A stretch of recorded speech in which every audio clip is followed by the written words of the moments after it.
is Tuesday, and it's one of those magical Tuesdays where we have Stacy Cross on, who is our support specialist. And Stacy, I call you like 17,000 different things. Sometimes you're my health support specialist, you're my health coach, you're like all the things. So if you ever need a reference for anything, I've probably I should have you write my CV. Exactly. We have 45 duties here. Exactly. So I'm so excited that you guys have joined us again. So one of the things that I did a little different, if you're watching live and if you're watching the replay later on, you'll see the chat. So in the chat and in the comments below, or the description below, I put the link to kind of the free McDougall program, which is basically just web pages that have the information on it. And don't forget, you can like check out the Starch Solution book from your library. But I put 3 important pages, I think at least 3. One is the starches you can eat, which is pretty much all of them. So spoiler alert. Vegetables and fruits you can eat. Spoiler, just about all of them. But because what we get a lot of times are these very specific questions, and then there is a list of things you can't eat. And I think for me, the only kind of, it's not really a shocker, but the one because of course you're not eating meat, chicken, fish, eggs, dairy, coconut and chocolate are the kind of the 2, surprise ones. That's not really that surprise when you think about it, because they're both pretty heavy in fat. And I'm seeing comments coming in, and if you guys have some questions for Stacy, bring those in too, and we'll get to those. I'm sure we can. I have a question for Stacy. Okay. So what is the deal on chocolate? Is it just because it's cocoa butter, or like what is the deal on that?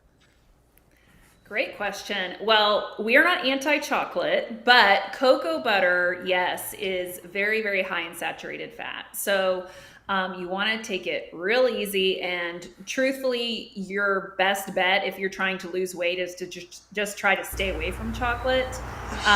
So that's sorry. That's okay. The one thing we started talking, so okay, you guys, I got to do this and put this to Stacy. I'm so sorry. No. There we go. All right, Stacy, now you have your own window. Yay! Like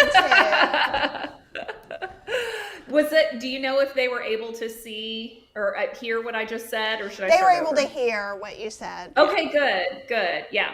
So chocolate just is high in calorie density, very high in fat and high in saturated fat. So it's not a health food.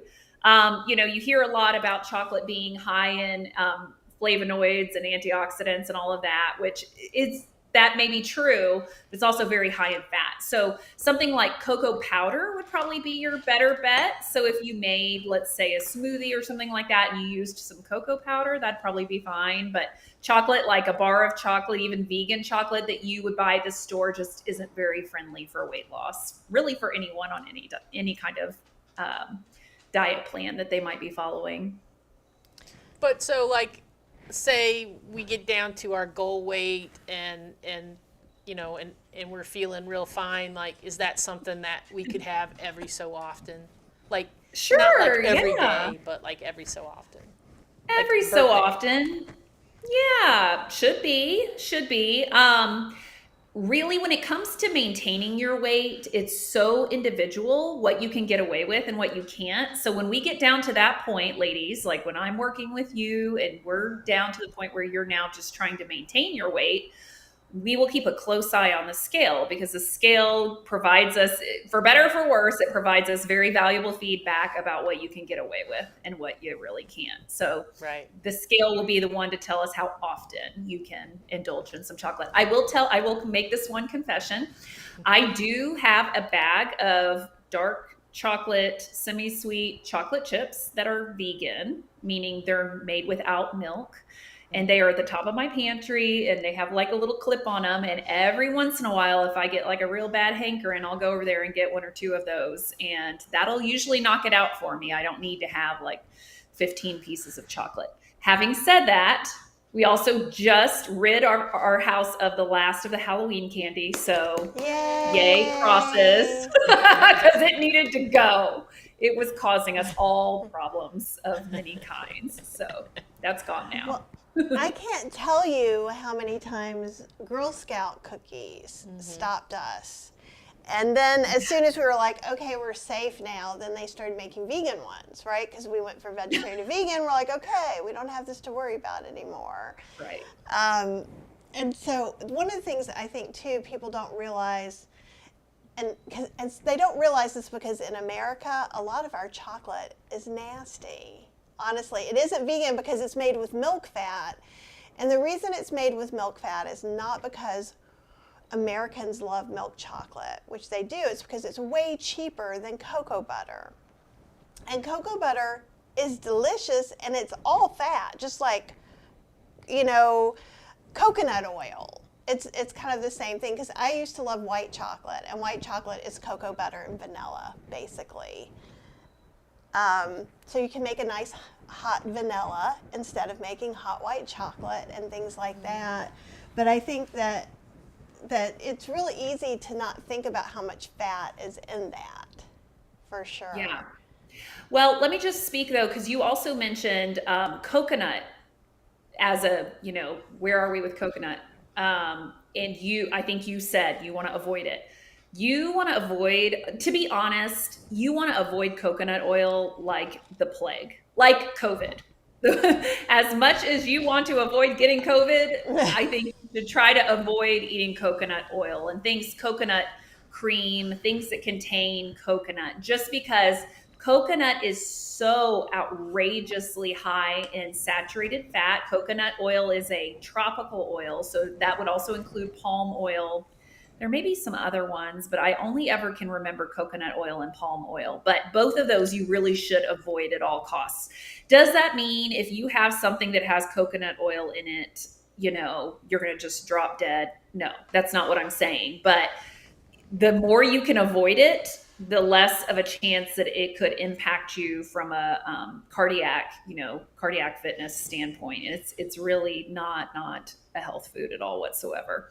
And I have to tell you, years back, this is so many years ago. I mean, we're probably talking, the two of you might remember, but maybe 15 years ago when the coconut oil craze came in. Oh, yeah. And everyone was treating it like this health food. I am telling the two of you right now, and everybody else watching, that I jumped right on that ship. I can't even believe how quickly I jumped on it. And I was putting coconut oil in my coffee. I think it's my called doctor coffee wanted me to do that. Not my current doctor, but the doctor I ended up separating. She's like, oh, there's nothing wrong with coconut oil, but don't use soy milk in your coffee. Right. Yes. Everything was so backwards back then. But so I was putting it in everything. Every chance I got to feed my kids coconut oil or my family coconut oil, it was like, let's do it. Let's do it right now. So when Stan and my husband Stan and I went vegan overnight in 2017, I was like, well, at least I can still use my coconut oil, And then 2 days into our vegan journey, I found out that a lot of people think you shouldn't have oils. And I was like, oh my gosh, what? But what was amazing is that my cholesterol and Stan's, both of ours dropped like a rock, so fast as soon as we eliminated coconut oil. It was crazy. We were so young too. I mean, we shouldn't have really had elevated cholesterol already, but we both did. And I just couldn't even believe how rapidly it dropped after we eliminated coconut oil. So anyway, that's just, anecdotal, but it's definitely to be avoided if you can. Yeah. Well, and there was a period of time too, because so I'm from the South, so I'm from North Carolina, and so we grew up with fatback. They put a vegetable plate is not a safe vegetarian choice in the South. You think it is, but even the potatoes could be cooked in beef broth, so there's a lot of that.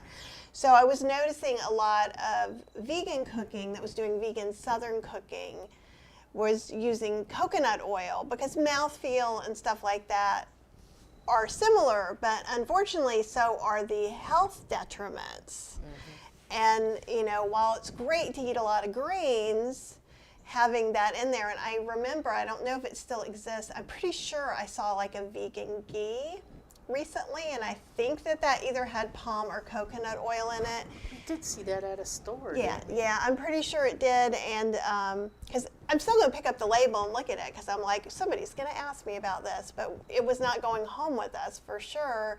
But there was basically kind of like bacon grease.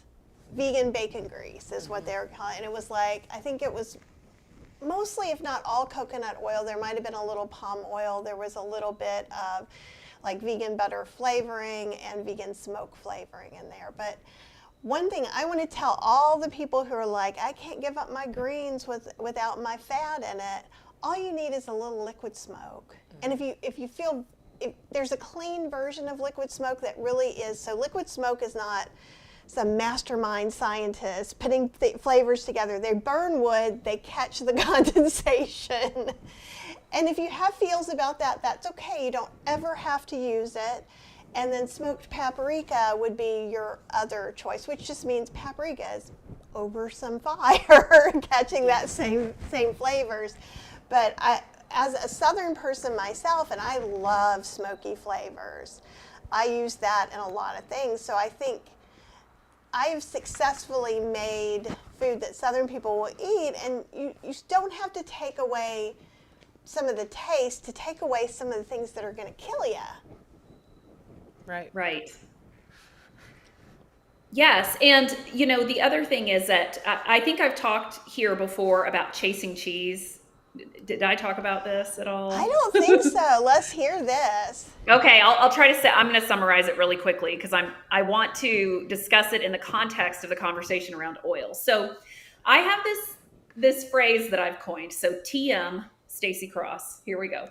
It's called chasing cheese. So what it is that so when people go vegan or go whole foods plant-based, a lot of times they will say, oh, I just miss cheese so much. Cheese is the only thing that was hard to give up, which is the case for many, probably most people. They have a much harder time with the cheese than they do with eggs or with meat. And so what they naturally decide to do is what I call chasing cheese, where they're trying to find a cheese substitute, and they're ripping the world apart, trying to find something. They're cooking all kinds of cheese recipes and they're doing all kinds of stuff. And eventually what they start doing oftentimes is buying the faux cheeses from the grocery store and I always warn them, I'm like, none of those are any good. But they still are in an effort to try to get back that cheese experience. They're chasing cheese all over the place. And in the meantime, oftentimes what's happening is they're also eating real cheese because they feel they're craving it so badly. They're having just a really hard time completely eliminating it.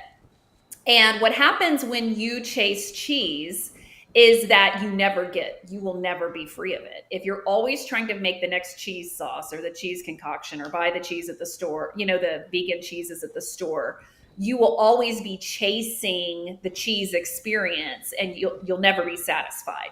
So what I tell people with cheese is I tell them, you really, for lack of a better term, you really want to go cold turkey. Okay. You really do, because the only way to divorce yourself really from cheese cravings is to get time and distance away from all cheese. So don't substitute. This is not the situation. A lot of folks, when they get off meat, they're like, oh, well, let me try a veggie burger. And then let me try a grain-based veggie burger that's actually, grains and beans or whatever. And they'll kind of stepwise go out until eventually they're like, I don't even need a burger. Cheese I don't find cheese to be that easily transitionable, if that's a word. Cheese, I feel like you're either eating cheese or you're not at all. It's just very hard to transition gracefully away from cheese. So I encourage people, hey, rip the Band-Aid off. Give yourself the few days to weeks that it takes to stop the craving. And it will subside. It will go away. Guys, cravings always go away. They always, always do. Okay, I promise you the day will come. And I can promise you this as someone who's been through it. I don't crave cheese. Never. I never crave it because I had to go through the ripping off of the Band-Aid. And I've had times where it's cropped back in, where it's like reared its little ugly head and tempted me. And I go right back to absolutely not. No vegan cheeses, no faux cheeses, none of that. So anyway, so that's what chasing cheese is. The oil thing I wanted to say though is that when you keep oils in your diet thinking that that's what makes your food taste good, you're not allowing yourself to have the experience of trying what is it actually like without oil and finding out, whoa, holy cow, these things have their own flavor and they are delicious. Greens being a great example. Greens are very earthy and can have a really nice deep taste. That I never noticed, honestly, when I was putting oil and butter with them. And you can season them, like Kathy said, there's all kinds of ways you can season them. I love smoked paprika. I love liquid smoke, those types of things. And making sure you're putting in, mushrooms and onions and all the things that lend their flavor. And then you get to really experience the flavor of the actual food rather than just the mouthfeel of fat, which is all you're missing. It is all you're missing when you get rid of oil, in my opinion, but I'm not a cook. I'm not a chef, so. No, I totally agree. And so we had eaten something this past week. We were talking to Stacy about this. We had gone to a restaurant we used to go to because in our 90 to 95%ness, it is allowed. And it was kind of nasty. And so it was a place we used to really love, and we would drive out there to kind of have a little date night. It was kind of disappointing. It was very expensive, and there was one thing I would go and get an appetizer there again, but the entrees were so greasy. That's all I tasted, and it was really unpleasant. And I actually, one of them, because we were splitting both things, and one I just had a couple bites, and I was like, and it's not from being snobby either. And not that I want anyone to, I know you're not being snobby, Stacy, but sometimes when you're hearing people talk from a whole food, plant-based, no oil, or anything that they've completed and they're in the middle of and you are not, sometimes it seems a little bit, no, but I got over it, so you can, and everybody's like, no, you're special. And no, we're not special. We're just not. And the thing is it was evidently clear that there was like a coating of oil across the roof of our mouth. And it's not like we don't go to a couple of other places that also use some oil. But see, now I can tell you for sure that if you're doing a whole food, plant-based, no oil 100%, you can't go to Sitar for the vegan Indian buffet. But if you have a little window like we do, it's not gross. Right. So even just eating somewhere else let me believe, oh, okay, I'm not just making it up, because it's easy to go, no, there's no oil there, right? And it's like, no, we eat more vegetables and fresh things there than not, whereas this one rice dish, yeah, I just felt like they just did, And the further you got to the bottom, it was like a hot pot kind of thing, and the further you got to the bottom, the thicker the oil level got, and it was just like, it was unpleasant. Nice.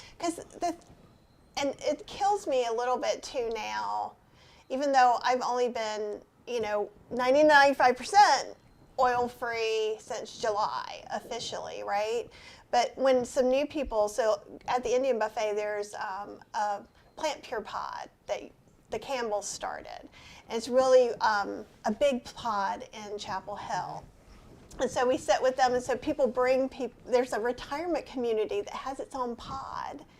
And they bring some of their other people in there, and they're like, how can you cook without oil? And so I find myself on that set going, no, it's so easy. You just throw some water in there, and clean up is so much easier. And just to even start to think, if it's that hard to clean up that pan, I'm scrubbing and using soap, what's happening here?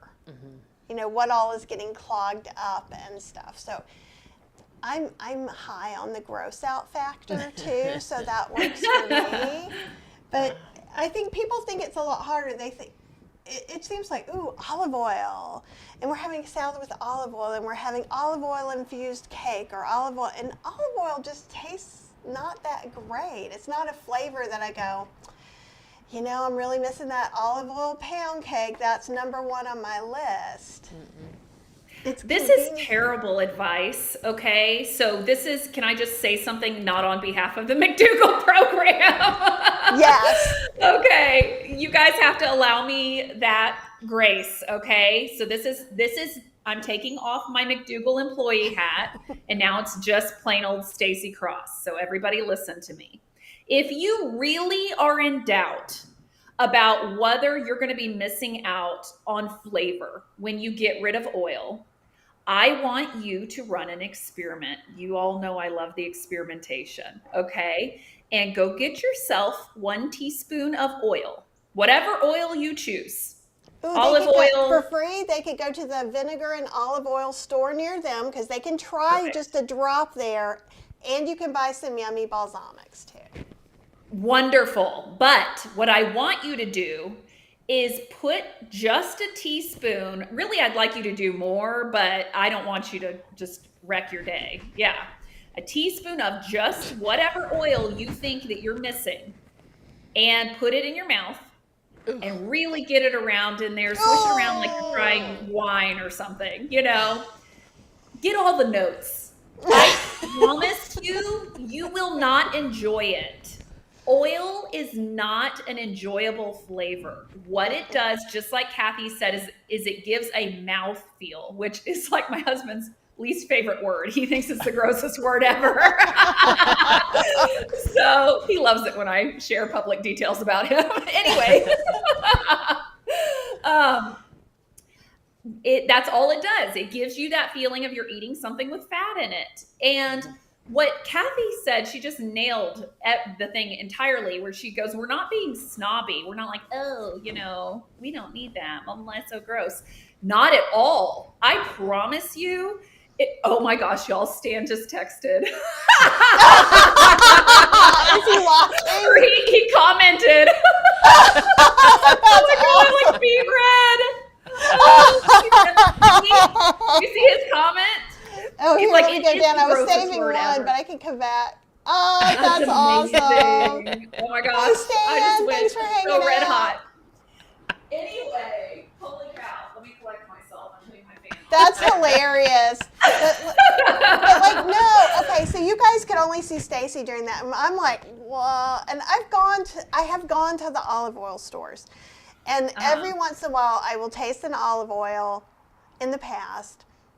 And it's never been an enjoyable experience, even when it's a drop. You can taste the difference of one that might be buttery for baking and one that might be whatever.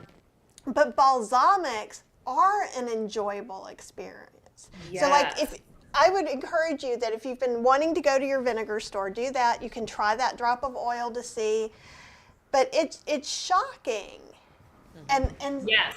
my friend Dawn, her husband fries tofu in oil. It's just like saute, but he uses a breading, so it really, it holds it. And she was like, she's been doing more whole food plant-based no oil, and she's like, I think something's wrong. Can you smell this? Is something wrong with the oil? And I'm like, it just smells like oil. It's not rancid oil. It's not old oil. That's just what it smells like. And because she's like, it's nasty, and I'm like, yes. So that's even and she's not doing complete. She's probably doing like 50% no oil. So she's building herself up on the slow train to get. Well, interestingly, it smells like oil. Like it smells almost like oil that you would put in your car. Yeah. It can when you're cooking it. Yeah. It's very interesting, and I think we don't think about that because we've been sold a bill of goods about other things like milk. It does the body good. Does it? I don't think so. Or like olive oil. We think olive oil is this really rich, grown-up, I've arrived way to cook your food. At least that's how I felt learning how to cook and growing up. My mom used bacon grease, so olive oil was super fancy, right? And so there's these ways of thinking. We don't think, do I like this or do I not like that? And I think that's great. TS has a question that you may have already seen. Does Stacy only work with people that have attended the 12-day McDougall program? Well, it depends. Does TS stand for Taylor Swift? Because if so, I will work with you, Taylor. I will. But if not, I still want to work with you, but you do have to go through the McDougall program. I don't have any kind of side hustle, working with people or anything. So, but thanks Well, I for suspect asking, that and I the would love to work program with keeps you pretty busy. Oh, yes. Yes. I'm very, very busy working Because you for just the keep McDougall. getting those people added to you. So like now you have probably 30 more people than when we started. And you just keep getting, I mean, obviously some people then age out of that year, but that's a lot of people, because it seems like they keep adding more slots to each program. Would that be a... Well, we're just full. So we've been very full.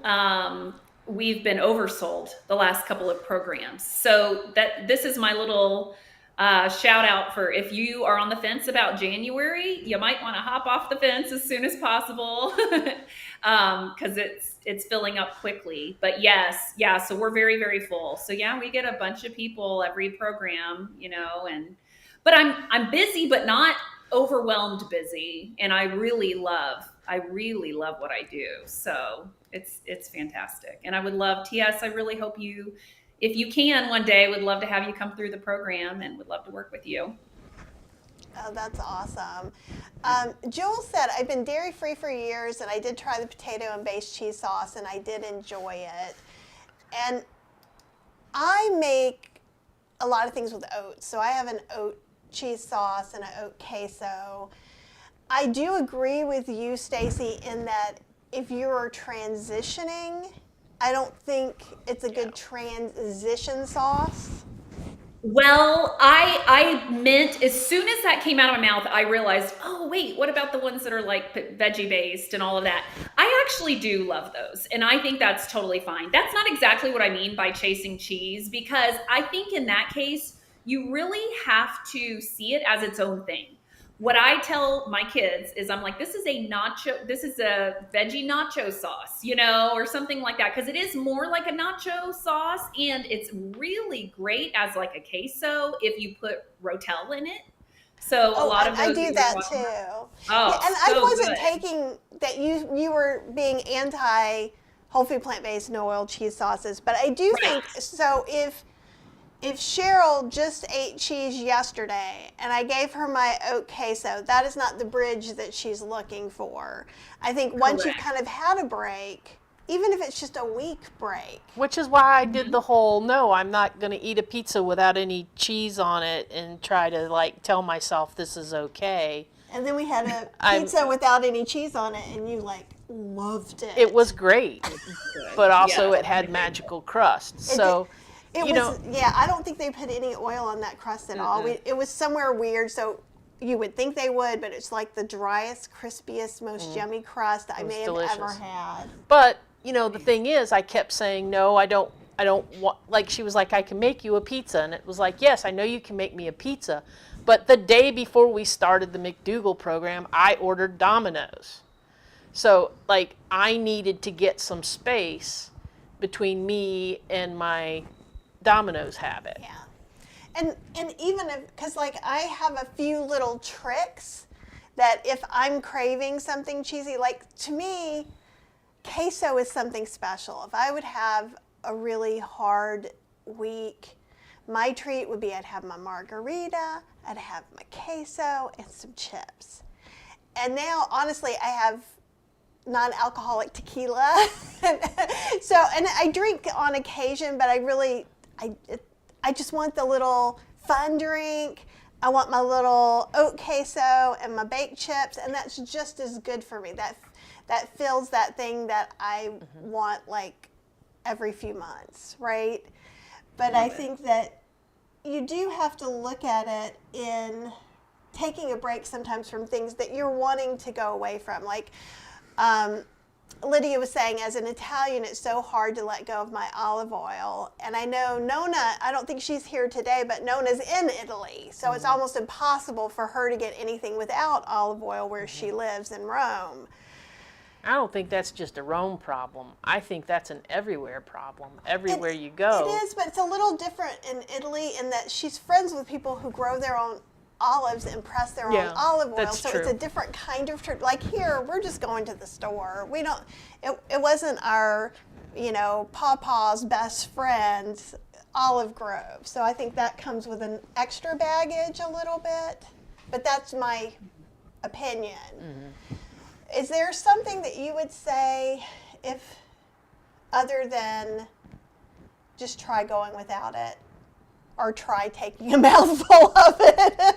I think that kind of, for me, that would cover me about getting out of it. The other thing, like if you're really missing something that you spread on things or you wish you could dip bread in something, there are some things you can do, like balsamic vinegars are great to dip a piece of bread in, and it's just as smancy, and it doesn't make you feel all icky. And then, and honestly, it's the vinegar. Like when you go someplace, like who used to do that, Olive Garden or one of those places, they come out, they pull the oil, and then they put the vinegar in it. It was the vinegar stuff that gave it all the flavor. So just if you take the oil out, you still get that great, flavor from that vinegar stuff. And I make a corn butter, and I know other people do too. You just kind of puree corn, and I think I use sunflower lecithin. A little bit of it tastes like butter. You don't even have to use that. It's just like when I make my cheese sauces, I use a little bit of vegan lactic acid, which is just made from non-GMO sugar beets. It's not anything super crazy, but it just gives it a little more of that cheese. That bite. And it's fine without it. Let's see what we got here. Jill says, when I did the McDougall plan 13 years ago, I got cheese to eat since it was my last goodbye. Oh no, I ended up with severe diverticulitis. Diverticulitis. Can't say that. Cheese is mean. Yeah, can be. And Stacy, I will answer this and then let you answer this because I feel like there's an individual answer and a grander answer. TS says, does the allowance of being 90% compliant lead to it being harder to give up items like vegan butter, etc.? So I'm going to speak from our experience, which could be different than the normal. We got rid of the vegan butter, and actually, do you know what? I have 2 wedges of like super nice vegan cheese that's been in our fridge since July that we haven't eaten. So I think I can say it has not been that hard since that's something it's probably not even good anymore. I paid $14 for that piece of cheese. I'm not throwing that one out. But it may not even be good anymore. But I figured I would save it for like Thanksgiving or a special occasion. But we've not been like hitting the vegan cheese or hitting the vegan butter. In general, our 90 to 95% is allowing us to go out to eat and possibly have a little oil in a sauce or not ask if there was oil on the rice at the bowl place. That's how we're using it. Yeah, we're still not like adding like. We're not going and getting French fries No. and deep fried chili rellenos or And something even like like that. last night, we were talking before we got started. Kathy had brought home some really nice fresh baked bread from this place, with all intentions of using the majority of it to make stuffing for Thanksgiving. But there was some slices of one of the breads, and I really thought, since I don't have any butter or anything in the house, it wouldn't be an issue for me. But I found that I still went to it and I still ate it, and I didn't put butter on it, and it was still good to me. That's probably a whole nother issue. Yeah. But So I'm going to move it to you, Stacy, so you can give the official answer. And so I also maybe want to put a little asterisk. This is our experience as we're going through it. And I am in no way now or any other time trying to say how we feel is exactly how you're going to feel. Your mileage may so vary. if you, like, there's stuff we can't keep we wouldn't keep in the house because yes, that It's oat an milk issue. chocolate is going to get eaten, so it can't be in the house. All right, now to you, Stacy. I love that answer you both just gave. I agree. I think honestly, what it comes down to is knowing yourself. And sometimes we don't get to know ourselves and what is our particular set of triggers until they are in the house with us. And then we go, ooh, whoops, that should not have come in. Butter is an interesting one because a lot of it depends on what your relationship with butter was like before you transitioned to this way. I have lots of people who come through the program who go, I do not know how to live without bread and butter because it's a thing in their family. They've been eating it since they were a baby, and they cannot even imagine a world without bread with butter on it. And I honestly feel a little bit challenged when people ask me about that because I have had a weight problem forever, And so very early on, I had to stop eating butter a long time ago.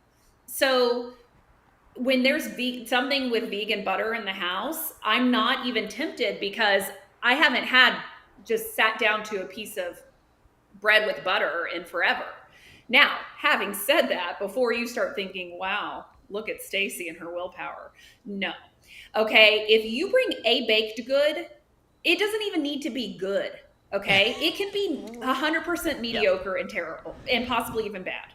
And I cannot control myself. I cannot. If you make me a pancake, if you make me a muffin, a cookie, a cake of any kind, good, bad, or whatever, I cannot turn it off. I cannot not eat that. And so those are the things that I know, hey, you know what? They just kind of can't be in my house. And if they are, because people inevitably want to make you a pumpkin bread or whatever it is, we have a system. I mean, we get rid of it as quickly as possible. Thankfully, I have 4 growing boys here, so stuff doesn't last. So at least there's that. I have that saving grace. But if you feel that way about butter, then please do not torture yourself by bringing butter into your house. Same with nuts. Nuts is another one that I see with people a lot, and I think I've mentioned before that nuts are second only to oil in calorie density. They are so high in calorie density. You guys know that. You get a handful of nuts, it's like this big, and there's 200 calories. It's that quick. And so if you're trying to lose weight, continuing to have nuts in your diet will absolutely wreck your calorie deficit each day. So now you may be a person that goes, well, nuts, they're not just particularly tempting for me. And so they can live in your house and months will go by and you'll never even touch them. And that's perfectly fine. But if you're someone who loves to just go in there and get a handful of almonds or cashews or whatever, then those probably can't live with you for a time, at least while you're trying to lose weight. What's so interesting as you were talking about that, so recently I was out shopping and I was carrying an emergency date with me. And so I ran out of my emergency date. So I would literally have 2 dates, and sometimes I'd be in the car for a month, and then that time would happen and I would need something right then. So I did get some of these little packs that have like a couple of walnuts, like it's not a handful.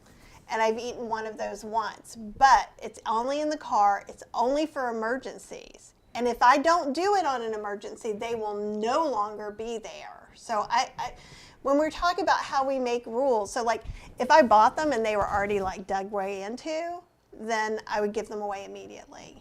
If I realized, I thought I could do this and I can't. The other thing is, I just realized I have tons of nuts in the house. I have my bag of cooking stuff for recipes, or it's like a whole container of different kinds of nuts. I would never eat them. We don't think of those. They are not eating nuts. Yeah. They are for cooking only. Yeah. Well, we wouldn't even dream of using those. That's so weird. I'd kill you if you got into my life. Yeah. But I might use some I make sometimes a cashew oat milk or something like that on occasion. But and I just realized now, because I'm like, they're just sitting right here. I would never ever do that because there's this mental block about that, which is really weird. And see, peanuts are peanuts we can't have because because we bought peanuts 3 weeks ago. 2 weeks I ago? don't know. You put them in the cart. I take no responsibility for the They're peanut. gone. They're gone. Other nuts are my fault if she got into them. I would take responsibility for No, this. but those are mine, and I like to kind of have peanuts around sometimes. But right now, I would really like to take another 10 pounds off fairly quickly. So those peanuts totally derailed me for the past 3 weeks because I've been, just going in there in the evening and getting a handful of peanuts and going, oh, I'm feeling a little hungry and get a little peanuts. See, And then, this is another weird thing. We keep peanut butter for the dog. So Yeah. it's dog peanut butter. It's not human peanut butter in my brain. And it's good stuff too. How weird am I, good y'all? That's but I couldn't have chips. Even Yeah. though right now I think I haven't had them in so long, I think they taste gross because they would be so greasy and leave that film. But that's one thing that I've never been able to just have in the house because Yeah. I'll be overtired, something, and if it's something I can reach and just eat. So those are things that we thought about and got rid of first thing before anything else happened. And Kathy Sabah says, recent encounter with oil left me feeling very yucky, disrupted my sleep too. Now, and you may have a different answer than I do. Jackie's saying, what's a substitute for coconut milk in curries? And so I know I have two possibilities. What's yours?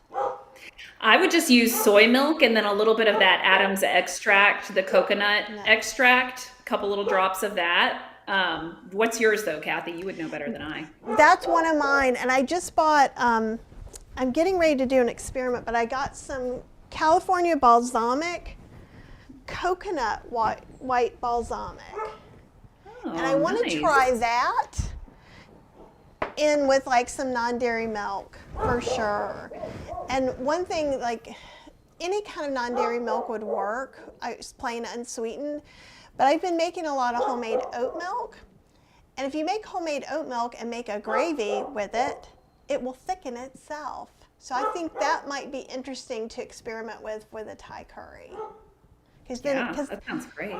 It's the fat that makes the mouth feel with the coconut milk, but having something thick might be kind of nice. Yeah. Hey, can we back up just one quick second? I know I'm not in charge. So, No, okay. You're totally in charge. This is all You're in you charge. today. Well, I had something crop up into my mind when you were talking about the nuts that, you have the nuts in the house, but they're for cooking. So you have a mental divide, this is the food I eat, this is the food I cook with. And then the dogs have the peanut butter.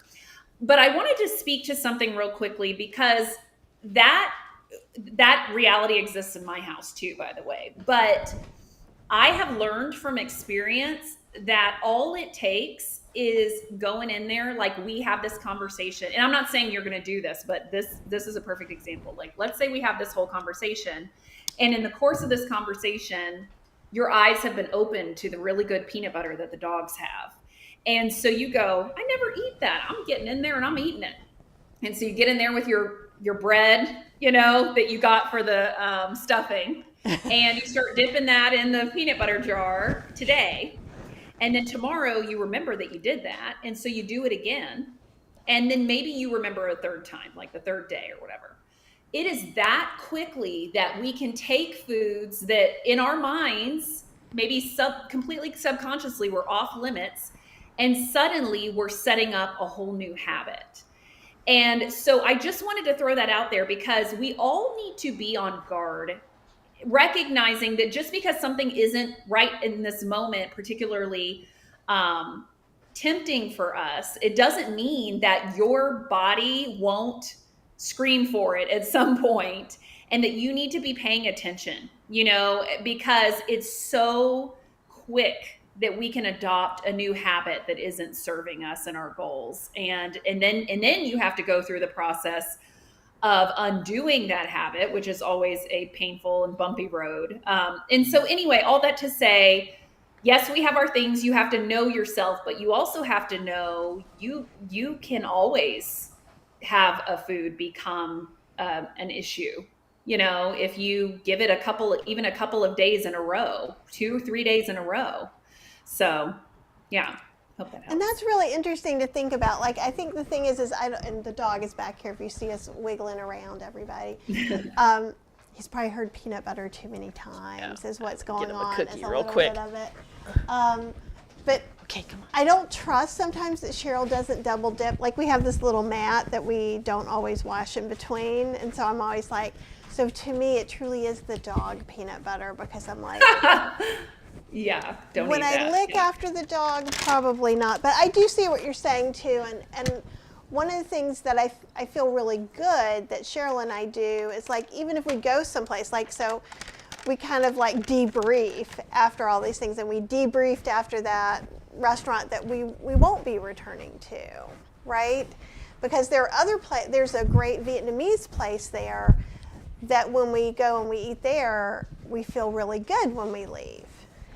And I get a big bowl of pho. It's all vegan. It's all full of veggies. And so we found some places that work for us. And the Ethiopian place too doesn't use a lot. There's a Ethiopian place in Cary, North Carolina, and I actually was speaking to the owner because it's some of the best Ethiopian food that I've ever had, and I was saying that it didn't feel real oily. Like, there's another place that we go to for comparison That is pretty oily. that is very oily, and I was noticing how not oily that place was, and I asked her about it, and she actually told me they make that like they would eat themselves, and so they use very minimal oil in all of their food. There is some, but they use minimal because that's what they eat too for dinner. And if you were friends of ours and you're asking us where you can go or not, we would still preface that with, if you are 100% whole food, plant-based, no oil. So I like to just throw that in there because I want to be real clear that we're doing what we're doing, and I want to delineate what is most likely 100% McDougall Starch Solution compliant from what is our 5 to 10% of not, because I am not trying in any way, and I know someone will say this at some point, trying to say that you can do what we do and be 100% McDougall. But we are trying to look at what's going to work for us forever. Yeah, long and term. that's why we're making the choices we're making. Because I hear some people, were saying, there were just a few different things about, don't want to have this and some different things. Now, a lot of people are wanting to hear your weight loss story. And I don't know if you want to talk about, you ready? Oh yeah, always. Okay, let's do it. Okay, well, I was thinking I would bring up a picture for you guys. Ooh. So just know that I'm looking down because I'm trying to find a good picture to show you guys of what I looked like before and what I look like now, because all you've seen is here up, right? So, so my story is that I grew up in a household where in the 80s where all the convenience foods were coming in. That's when like TV trays and, everybody was into the boxed, frozen dinners, and all kinds of convenience items were very, very, very popular. And so they were highly, highly processed foods were popularized for the first time in the early and mid 80s and then the 90s. And so that's all when I was raised. And so my mom was a pretty good cook, and she did cook dinner quite a bit. But for the most part, she bought these really highly processed breakfasts and lunch items for me to have, and snacks, lots of snacks. And I was an athlete. I was very, very athletic and played year-round softball. I also played volleyball and soccer. And so I was always moving. And as a child, I, had a growth spurt early. So I was tall and thin. And until middle school. And then I guess when puberty kind of hit, I started getting a little bit thicker, and I still was thin, but of course we all know the drills. Like, I thought I was just so big. And I remember somebody in middle school commenting about the size of my thighs. And so then I became obsessed about the size of my thighs. And I remember that I was 12 when that happened. That's so sad. So 7th grade, 12. Yeah. And I still was quite thin then, but then I went off to high school, and I just continued like really poor, unhealthy eating patterns and began gaining weight. And so At some point in high school, I'm going to say I was probably 17. I was likely like 50 pounds overweight and and I was up and down because at that time, where do you go for your diet advice when you're a teenager? Well, Cosmo magazine and 17 magazine. And so I would like scour those magazines desperately trying to find my diet advice and figure out what I needed to do. And so I would go on, I did like the military diet, the grapefruit diet. There's like one where you eat hard-boiled eggs all day. Like the cabbage diet was then, but you might have been too. Oh yeah, I did that. Did all of that. And then eventually my mom also was very, very overweight. And so one year they were running a Weight Watchers ad on TV and I was like, Mom, we should go join Weight Watchers. And so we went and joined and she lost 100 pounds. I mean, and got so tiny doing Weight Watchers and I stayed the same because I just couldn't get a hold of my eating habits. And so that carried into college and I was still very active, but just couldn't keep up with the amount of calories I was taking in. I was stopping all the time. I mean, stopping for ice cream. Like I would just get myself an ice cream cone, like just for fun, just all the time. Bagels with cream cheese. I remember I used to go to Taco Cabana. I'm not sure if y'all have that there, but like my meal would be, I would get a stack of tortillas and a queso and just dip tortillas in queso. That was like a snack or a meal for me. And so anyway, my eating habits were horrific. And so I just kept gaining weight. And so it wasn't until I started having kids, I think there were many times, I mean, my story's sort of a little weird because I was up and down a lot. So there were times that I would sort of get a handle on it and I would go do Weight Watchers and I would lose, 10 or 15 pounds or something like that. But then I would gain it back like right away, and so I was up and down a lot. And then when I started having kids, I would gain a lot when I was pregnant and then I would lose it pretty quickly postpartum. I was nursing, that helped some. And I got down to where I was probably, 20 pounds more than I am now. And that actually felt like a really great weight for me. It felt like, wow, I felt good in my body, but I knew that I wasn't at my ideal body weight, but I really thought it was probably impossible to get to my ideal body weight. So just because I always settled at this one place that was about 20, 25, maybe 30 pounds more than I am now. And so anyway, in 2017, like I mentioned, we went vegan overnight in response to the What the Health documentary. They'll get you. That one got us real good. I mean, we had been sort of open and curious for a while, but it just, it did it.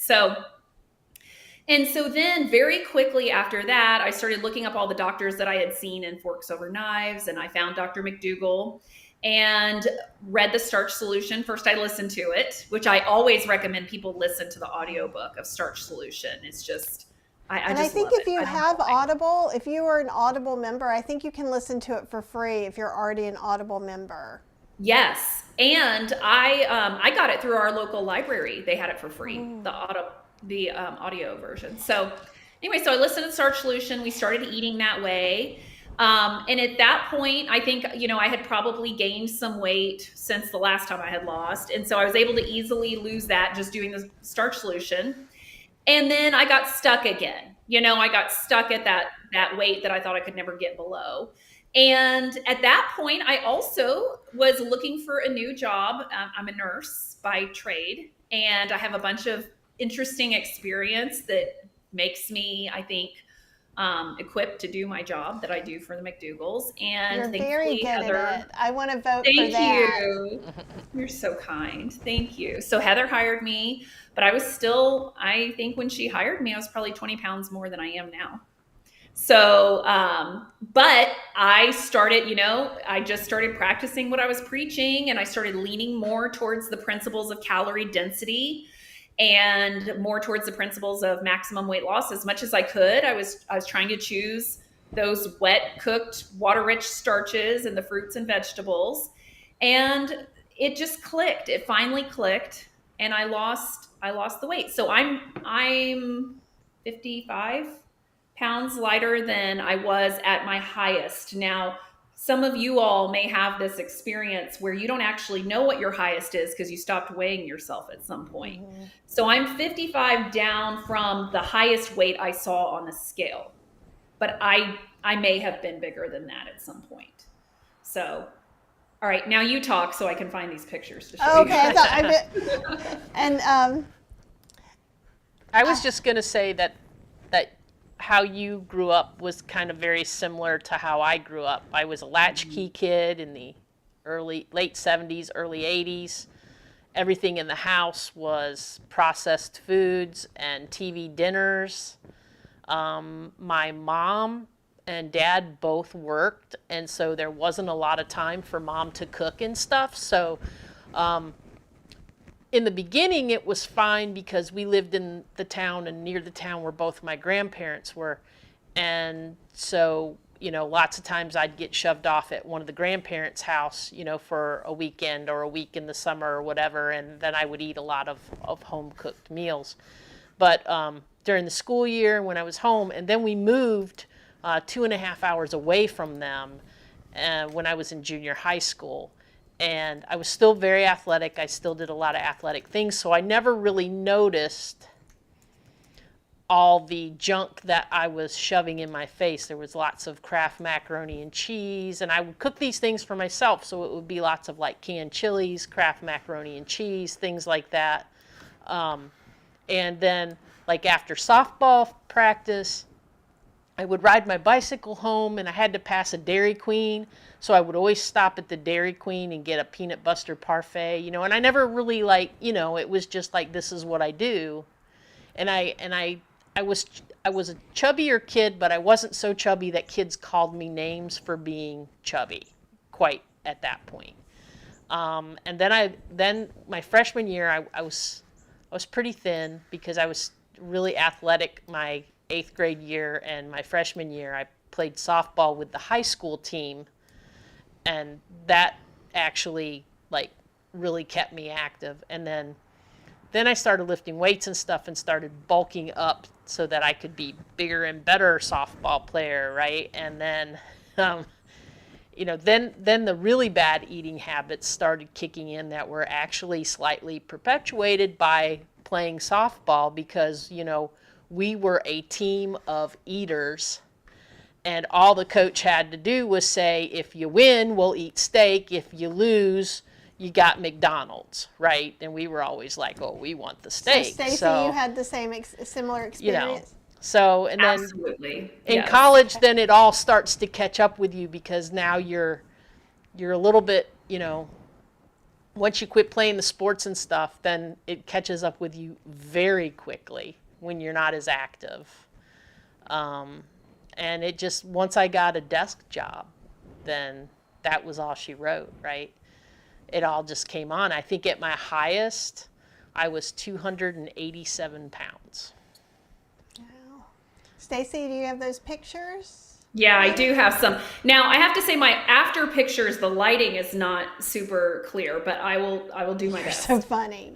So let me show you my after pictures first. I know this is backwards. I didn't prepare, but this is me last week at the ACLM. Whoop. Ooh, look at you. So yeah.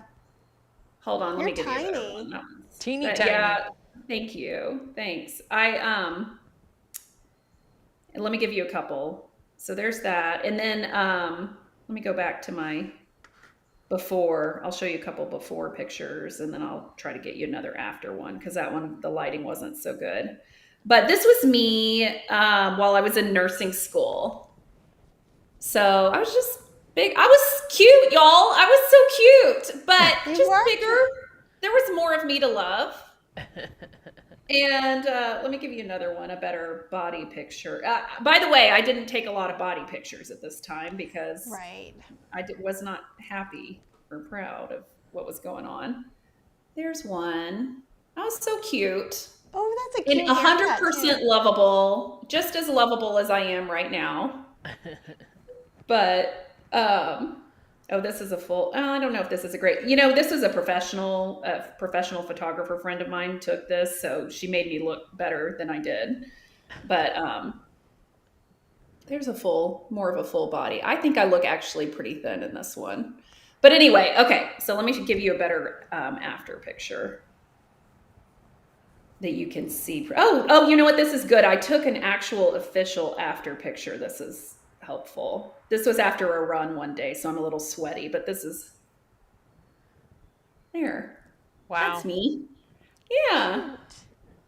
So, yeah, I had exactly that experience that, here's just one more before and after. It's a sitting, but you can kind of get the idea. Yeah. Yeah. It seems subtle, 55 pounds. Oh, thank you, Jules.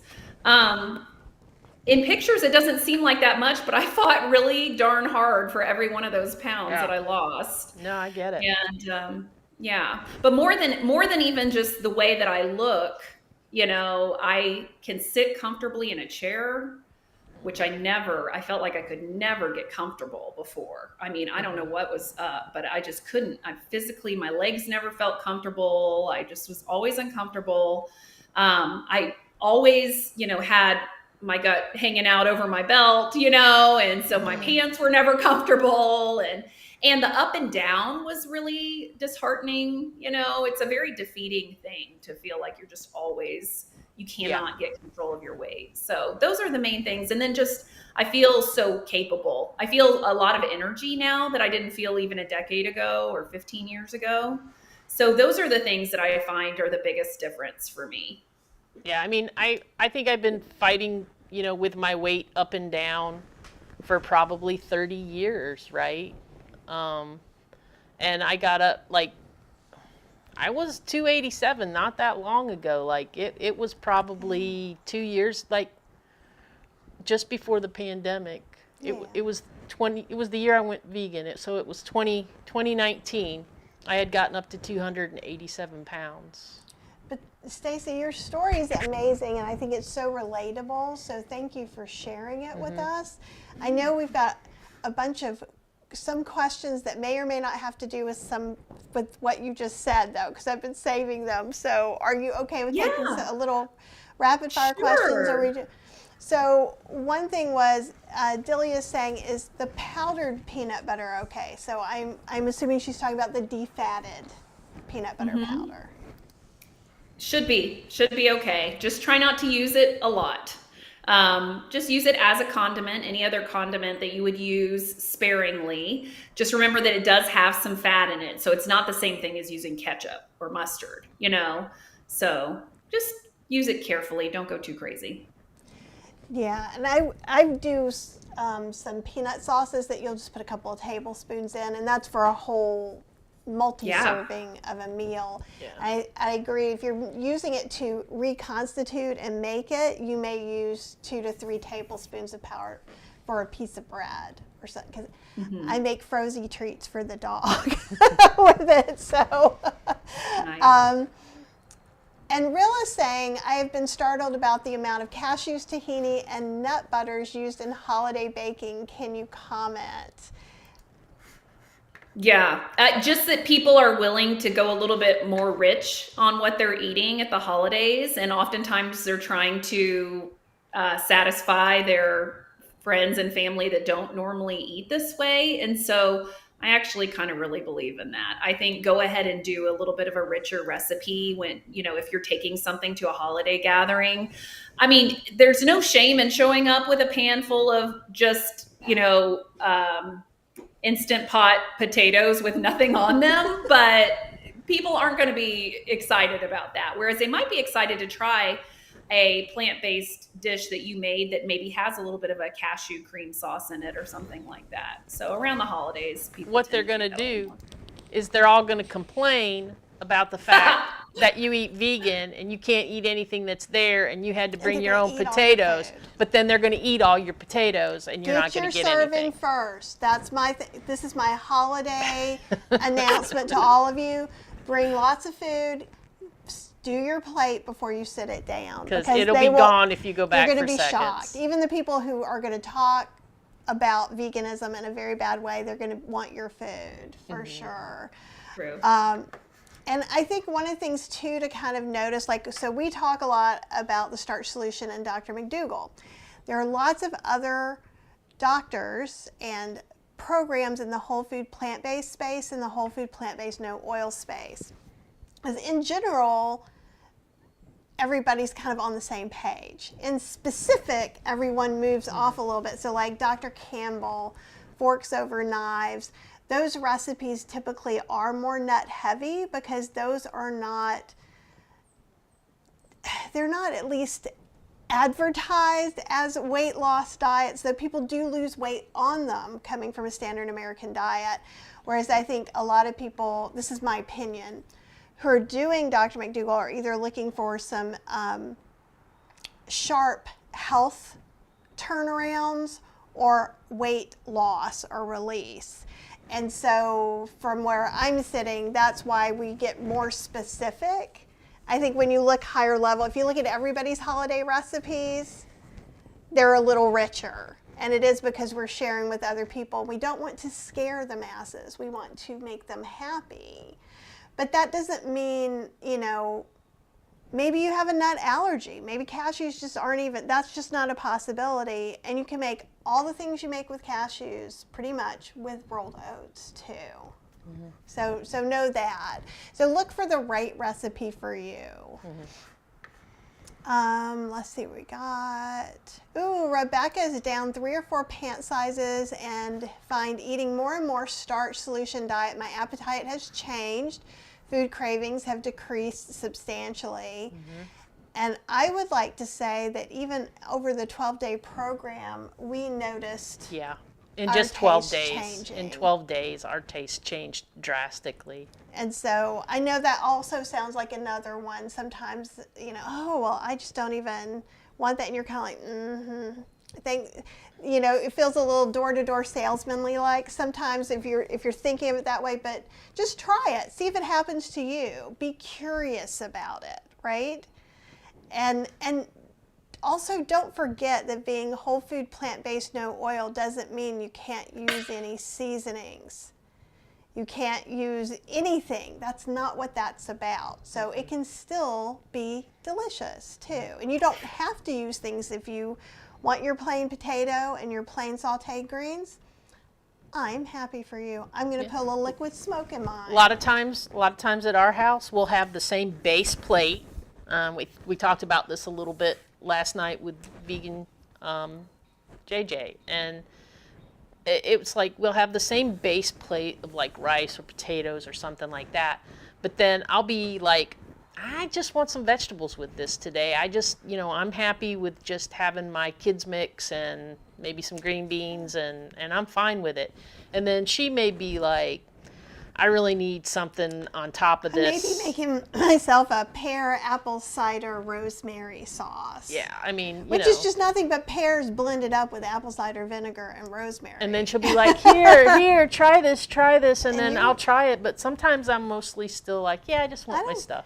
I don't care if she eats it or not. It's for me. But you can eat. That's a whole other story. But basically, you know, you can eat as simple or as fancy as you want to and still, you know, be successful. And I say this every time, and I was talking to somebody else about it recently too, but to me, the McDougall, the Starch Solution is a really easy eating plan. It doesn't mean that you might not have to overcome some personal obstacles, so I don't mean to demean that in any way. However, I can still have my oat queso and my baked chips on occasion. I don't feel like there's anything that's really like forbidden.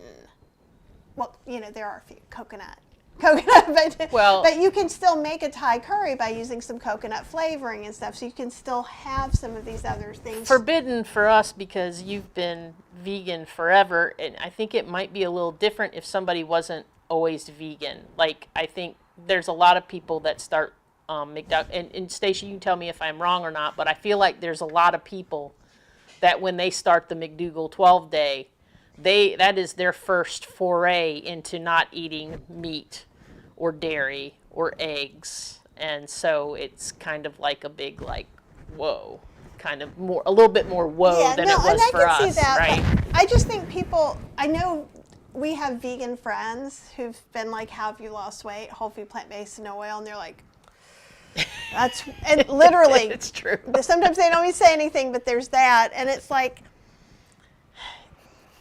there can, depending on your lifestyle, there can be some inconveniences involved, but I don't know. But so Apple lost 80 pounds in 2011 with the Starch Solution, gained it all back, plus another 60, sigh. In 2020, I returned to the Starch Solution and lost 130 pounds. I feel very different about the weight loss this time. So the clapping was good. Yes, and I think I read slow. Apple makes a point that's very important, and I think Stacy kind of touched on that too. She feels very differently about the weight loss this time, and Stacy had made the comment that it just clicked, and then that was kind of how it was for me, and I think Stacy saw that moment for me actually when it all just clicked. And I think when you actually have that aha moment and that click, like I kind of had an aha moment with Josh that time, and it really perpetuated me to try the vegan train again. But then this time there was the click that went with that aha moment, right? And so this time, just like Apple says, it feels really different this time, and it feels like something, it gives you hope, and it also it feels very sustainable this time. I don't feel like I am depriving myself of anything. And Diana says, I've been eating potatoes every day and I've lost 16 pounds. That's awesome. Right? And Apple's also saying to Diana, because Diana had said, Apple, what did you use? And she was like, Starch Solution. I also abstain from all sugar, oil, flours, alcohol, and salt. So it's sophos-free. Mm-hmm. You've probably heard us say that, or if you hang out at Chef AJ's, you've heard that. Mm-hmm. And let's see lots of people remembering food and latchkey, and Stacy people saying, I don't even know how old she is. She looks like she's 30. We'll just go with that. And then we got a full-on you are beautiful, Stacy, from Jules, so who's been lovely. Thank you. And Apple said, my psychology is different this time. I'm at peace with the weight loss. It wasn't an act of desperation, but of self-love. Bingo. And I think that's kind of like the click, right? And that's hugely powerful. And Apple, you are always so kind, sharing so much with us. But I'm going to put that back up for just a minute more, because I think when I heard you talk about Weight Watchers, or when I thought about times that I went on whatever restrictive things that I had done in the past, it is, I think, act of desperation is the perfect way. If it fit me, I don't know if it fit you. Like looking through those magazines. Okay, am I supposed to eat a frog? Okay, I'll eat a frog. Whatever you tell me to do, I will do, because I don't know how to do this thing. But I think self-love is harder in a way. Mm-hmm. And it requires more commitment and more self-awareness. Well, and you also get this like kind of feeling when you talk about self-love. There's a point where you're like, yes, I need to be better to myself. Yes, I need to do these things for myself. But then there's this little part of you that's like, you're being really selfish. You're not thinking about other people, right? And so we get this conflict that starts going on in our heads, I think, that makes it hard. Absolutely, and that's a long story. But even with like last week, we were feeling a little poopy, and a lot of that has to do with I'm not taking care of myself well enough, and not by eating. I've been eating just fine, but I haven't necessarily. Where's the dog? Been walking every day. I'm not going to say because he really wants to go. So if I say it, I have. There will be some after this. I've just been feeling overwhelmed and not really doing the things that feed me. I've not been taking a warm bath at night. Like sometimes it's just these tiny little things that really make it better. And Kathy says, I'm working on trusting my body, knowing she knows. And I think that's great. And Apple says 287 was my highest, number 2. Ooh, 287. Wow. Serenity Blues was 360. Wow. And Diana's lost 14 pounds. Everybody's 5'2". I'm like, I feel like this is the fun size coalition over I'm a here. little taller than you. I'm but not by 5'1" much. and a half. I'm about 5'3". Oh, and a half. wow. I don't think I had any idea that you guys were shorties, little miniatures. We are. What is it you call it? Fun size. We're fun size. We're fun size. You are fun size. Well, I am not fun sized. I am 5'5" and a half, if anybody is curious about my height. Oh, that's awesome. That is me. Yeah, I'm Do tall. you have And in some this group, advice? apparently I'm tall. You are. You are the tall. You will Tallest be one. reaching all the things for us. So Yeah. Nancy has a question. And so her husband and her have COVID for the first time. She's in survival mode right now. She finds herself eating some of her husband's food that's not on plan. I did microwave some sweet potatoes yesterday, but I just have no energy. Do you have maybe a couple of easy things that might be helpful? I'm so sorry, Nancy. COVID is the worst, you guys. I feel so sad for you because I totally get that. I would just say do the best you can. Do the best you can. So I advise my patients often that, and I think this is actually part of why it clicked for me this time, was that I no longer beat myself up over stuff. I don't see things as black and white. I see everything as kind of on a spectrum, whether as far as foods, there's not good foods, bad foods. There's a big old spectrum, and where does this land there? So one thing that I tell my patients all the time is when you are in survival mode, when you're in the middle of a crisis, when you're on vacation, when you're basically anything outside of your normal day-to-day where it's easy to eat the right things, you switch from staying perfectly on track or staying as on track as you possibly can to minimizing the damage. So that's what I tell people all the time. And the way that you minimize the damage is you continue to make the best choice you can with consideration to calorie density.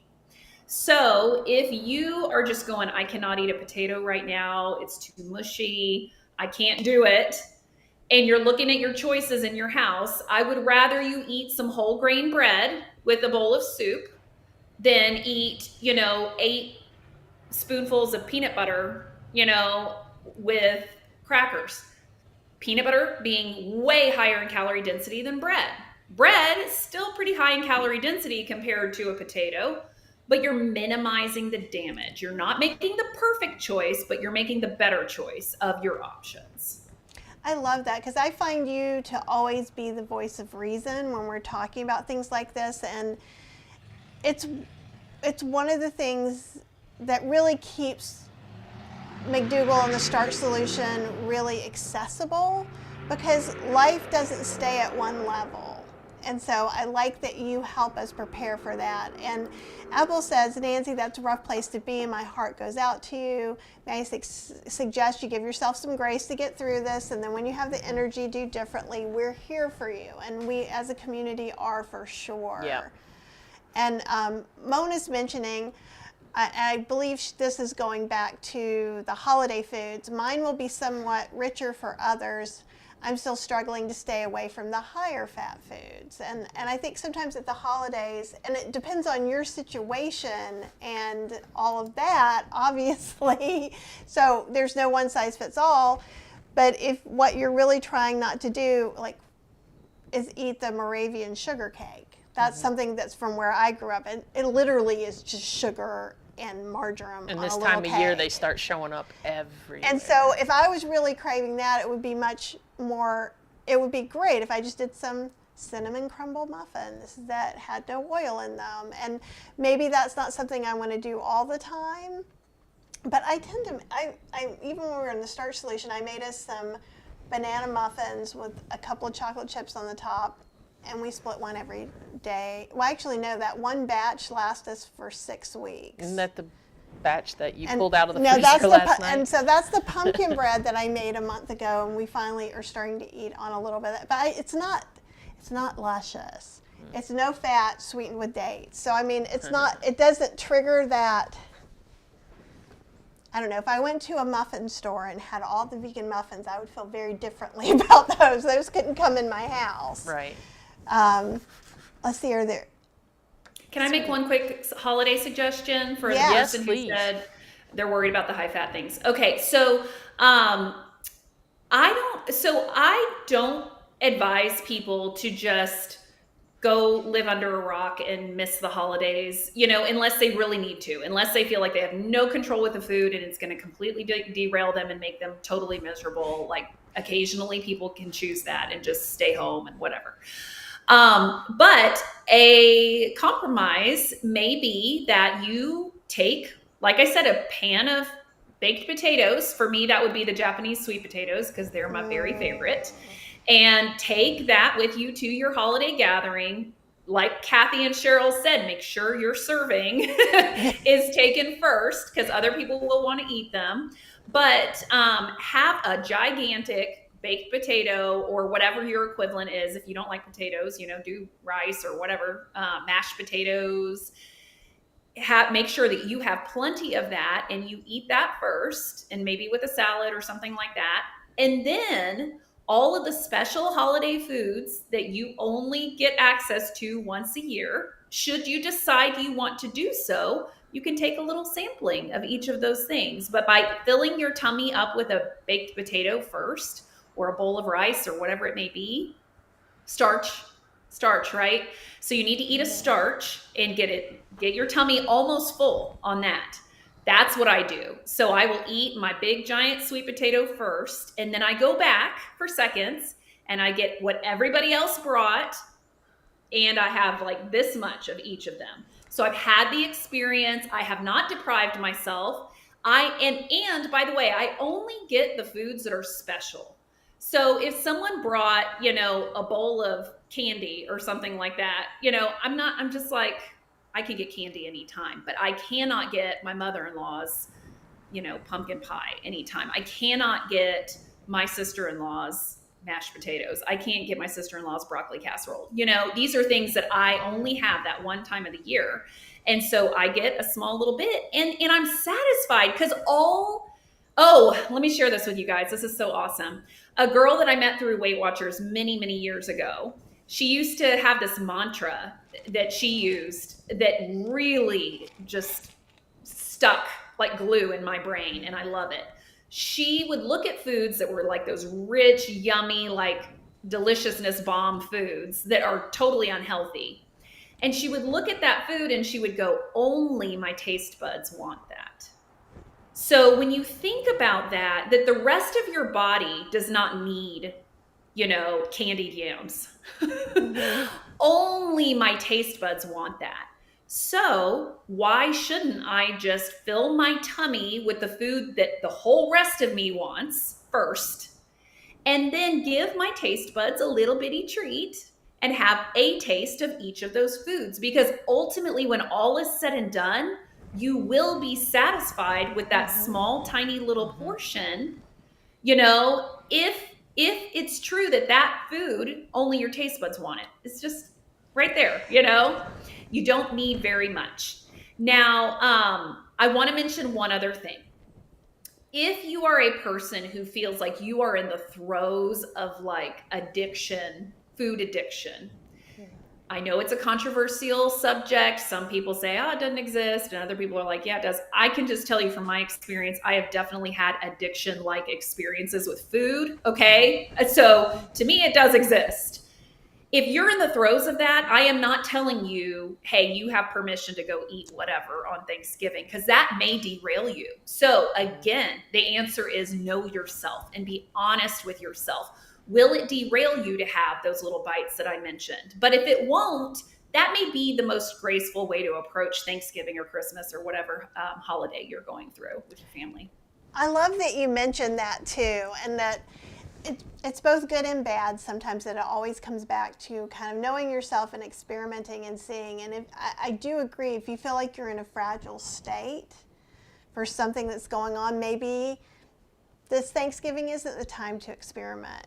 But you know, if you're not feeling that fragile. And even if you feel like you can't bring those Japanese sweet potatoes, you can eat that Japanese sweet potato.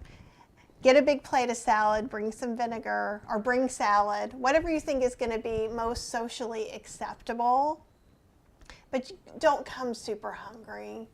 And even if you come to my house where you will get a whole food plant-based no oil meal, it's going to be late, so you might as well have a little snack before you come over, right? So just prepare, it's okay.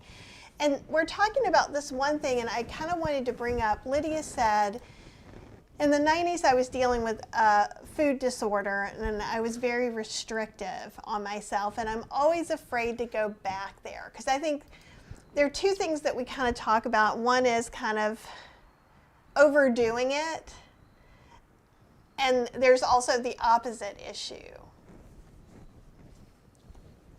Yeah, you want me to speak to that? Yeah, if you're willing to. I can, yes. Well, first of all, I feel so much empathy for that, for Lydia, because I get that completely. I think that part of the reason why all of my diets that I did before didn't work is because I just felt chronically restricted all the time. So along with the freedom that came with eating the way of McDougall, the freedom that came with that was that I didn't weigh or measure my food or track my food at all. I just ate the foods that they were telling me to eat. So that was very freeing. But as you all know, there are foods that they recommend that you don't eat. But I think the way we talk to ourselves about those foods is very, very important. So I never say to my patients or to myself, you can't have that. In fact, somebody on the chat earlier in the comments said, can we have something? And my default answer now is yes, of course you can have anything you want. You can have anything you want, guys. You are choosing certain things over others because you have goals in mind that are more important to you than just satisfying your taste buds. But you are always free. Somebody told me very early on, as Stan and I were transitioning to eating a plant-based diet, somebody said this phrase to me, and it meant so much. They said, Stacy, you do not owe your veganism to anyone. So you figure out how you want to do it, and you do it that way. And so I think, letting go of perfectionism, having in mind what your own personal goals are, and knowing that you are free. You are completely free to choose whatever you want to eat at any time. And so instead of saying, I can't have that to yourself or to anyone else, I know a lot of people go to these gatherings and say, oh, that looks so good, but I can't have it. Don't tell people that. That's not true. You can have it. So instead of saying that, just saying, or you don't even need to say anything to them, but to yourself saying, that looks good. I'm not choosing to have that because I'd rather have blank, whatever that may be. Low blood pressure, not cancer, Right. not a heart attack, not feeling winded when I go up the stairs, whatever your list is. Mine is like 8 miles long, and just remember that you always have a choice 100% of the time. And if you can really begin to think and believe that, then you won't feel restricted. I feel completely free at all times. People ask me all the time, like, oh, well, when you travel, don't you? I'm like, I don't panic. I just don't panic because I'm completely free at any time to go and have whatever I want. And I'm going to choose the best choice available to me and then call it a day. It doesn't need to be perfect. Love all of that. Yeah. So thank you so much. And I think that's a really great way to kind of start moving towards the holidays. And it's one of the reasons why I know we have things that we prefer to eat and not to prefer to eat, but McDougall doesn't seem like this strangling, tight thing that I wear around like a muzzle or It's something. a guide. It's just like a helpful guide to Yeah. get you where you need to where be. you want to go. So I love all that. And thank you for sharing your story and all this other information. I know you guys need to get going. Thanks everybody for hanging out and asking such great questions and sharing so much of your story with us. we are all here, and there's down below too if you want to join the free heartbeat group or anything like that. People are there and can help you. Of course, don't forget, you can go look at the free Starch Solution, and if you want to sign up for the January program, now is the time. Don't be a Cheryl and decide that, you know, you're too cheap to do it and you want to wait till the last minute, because you won't get in. Like, it was a rarity that I was able to get in, and it's been life-changing. Yeah, it really has. And we've just begun our journey too, to be real clear. So Stacy, have an amazing Thanksgiving. Everybody's saying thank you and all that. You'll see all these good comments, and I'll give you some of the feedback that comes in, because everybody loves them some Stacy. And we love I us love some Stacy. me some you guys. Hey, can I ask a favor? I know we're wrapping, but can I just real quickly share a quote from our website that I love? Absolutely. This will be You my can stay on as parting long as quote. you want. Yeah. Okay, this will be my parting quote right before I say goodbye. I did a screen grab one time of our homepage, the McDougall homepage, which is drmcdougall.com, drmcdougall with 2 L's.com. And I saw this one day and I went, oh, I just wish everyone could just memorize this and remember this. It says our philosophy. And it reads, optimal health is achieved by eating a low-fat, high-fiber, minimally processed, starch-based diet with fruits and vegetables. This is not all or nothing. We teach the principles of healthy living. The more you do, the better your results. Yes. That's it. I think we're going to end on that, you guys. We will be back this week, so come hang out with us. We'll talk some more about Thanksgiving. We're going to go live at Thanksgiving at some point. I'm figuring out the time so we can hang out and just kind of be together and support each other. Stacy, thank you so much, and we look forward to having you back in December. So you tell me when you want to come on, and if you, let's say you Can't decide wait. tomorrow, I wish I was on Kathy's show. You just let us know. We'll figure it out. But have a great Thanksgiving and have a wonderful in-between session time as well. And tell everybody at the gang hello for us. Sure will. Thank you, All right. ladies. It's been a pleasure. And thank you all. Take care. Bye, Bye, everybody.